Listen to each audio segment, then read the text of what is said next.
उषा प्रियवदा की वापसी।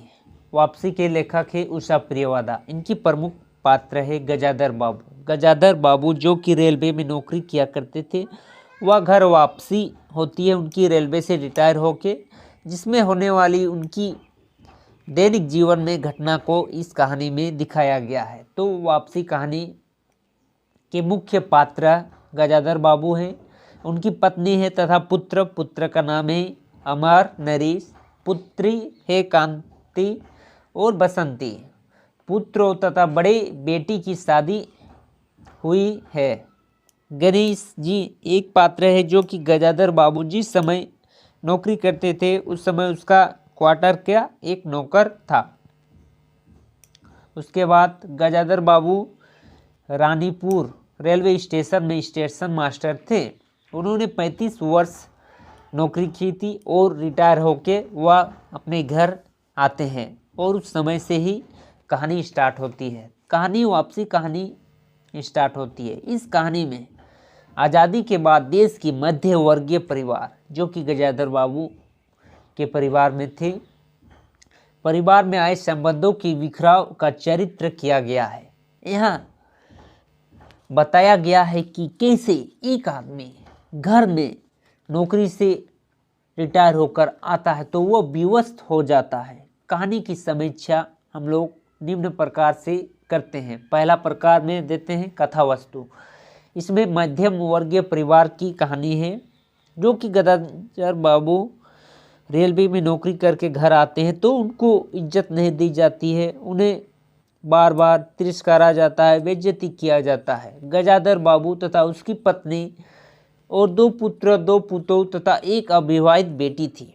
जहां गजाधर बाबू और उनकी पत्नी की पुरानी पीढ़ी के लगते थे, उसी तरह आधुनिकता से लैस पुत्र पुत्री बहुआ बधुओं और बेटी बसंती के स्वागत से मेल नहीं खाते थे। गजाधर बाबू और उसकी पत्नी तो पुरानी पीढ़ी के थे, वे नई पीढ़ी के प्रतीक थे जो पुरानी पीढ़ी से आस्था और विश्वास के साथ रंगात्मक भावनाओं से बौद्धिक स्तर से जोड़ रहे थे। गजाधर बाबू रिटायर हुए थे, उनकी आमदनी भी कम थी, रिटायरमेंट मिल रहा था कम, अर्थोपार्जन की शक्ति भी उनकी छीन हो गई थी। अर्थोपार्जन मतलब पैसा, आमदनी। इस तरह उनकी आर्थिकता से बेकार की समझी जा रही थी और उनके परिवार के सदस्य जैसे उनके पुत्र पुतों, बेटी बसंती और उन्हें अलग थलग घर में रहने को मजबूर कर देते हैं।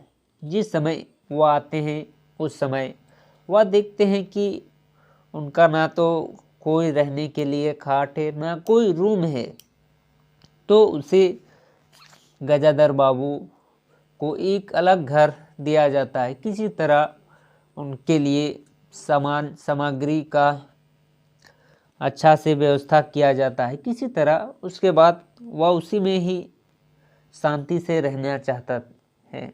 दूसरा में है पात्र चरित्र चित्रण।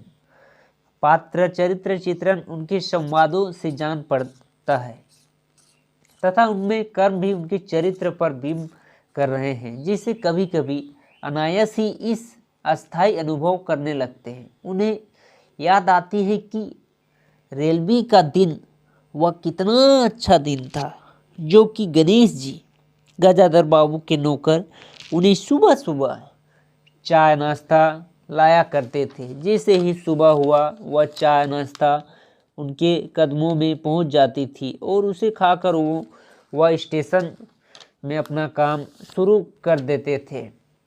और यहाँ घर में कुछ भी नहीं हो रहा है। गजाधर बाबू चिंतनशील परिवर्तन को दर्शाया गया है। और तीसरा है संवाद योजना। किस तरह कहानी में बात करते हैं। कहानी के संवाद योजना में कथा का विषय को रचयिता रचित करने में लगातार सफल है। जैसे गजाधर बाबू निम्न पंक्तियों में अपना जिंदगी की करुणातीता को प्रदर्शित कर रहे हैं। उन्हें लग रहा है कि लक्ष्मय युक्ति की राह में कहीं खो गए हैं। उनकी जगह जो स्त्री है वह उनकी मन और प्राणों के लिए अत्यंत अपरिचित थे। वो अपनी पत्नी से बात करते हैं। वह पहले सोचते थे कि मैं रिटायर होके जाके अपने परिवारों के साथ बड़े ही सुख चैन से जिंदगी बिताऊंगा, लेकिन वह जब जाते हैं तो वह अपना कोई नहीं रहता।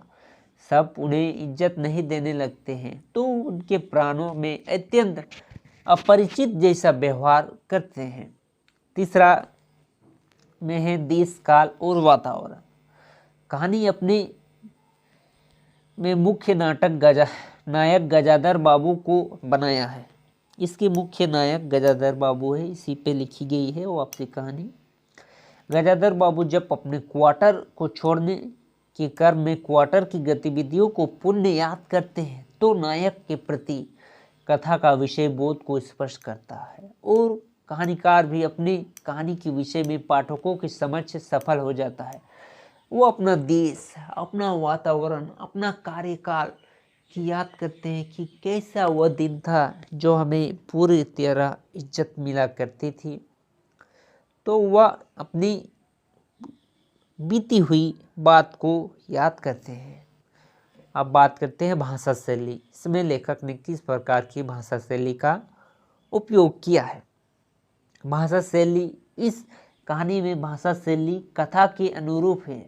भाषा के मध्यवर्गीय परिवार के मन को लाया गया है, जो नित्य अपने जीवन की गतिविधियों में प्रयोग करते हैं, जिससे भाषा परिवार और उसकी गतिविधियों को चरित्र करती है। जिसे लेखिका कहती है कि उसकी पत्नी के पास अंदर एक छोटा कमरा अवश्य था, पर वहाँ एक और आवारों से मतवत दाल वाल के स्थल और घी के डब्बों से घेरा था। दूसरी ओर पुरानी रजाइयों, दरियां लिपटी और रस्सी से बंधी थी। उसके पास एक बड़े से टीन के बक्सा में घर घर के गर्म कपड़े थे।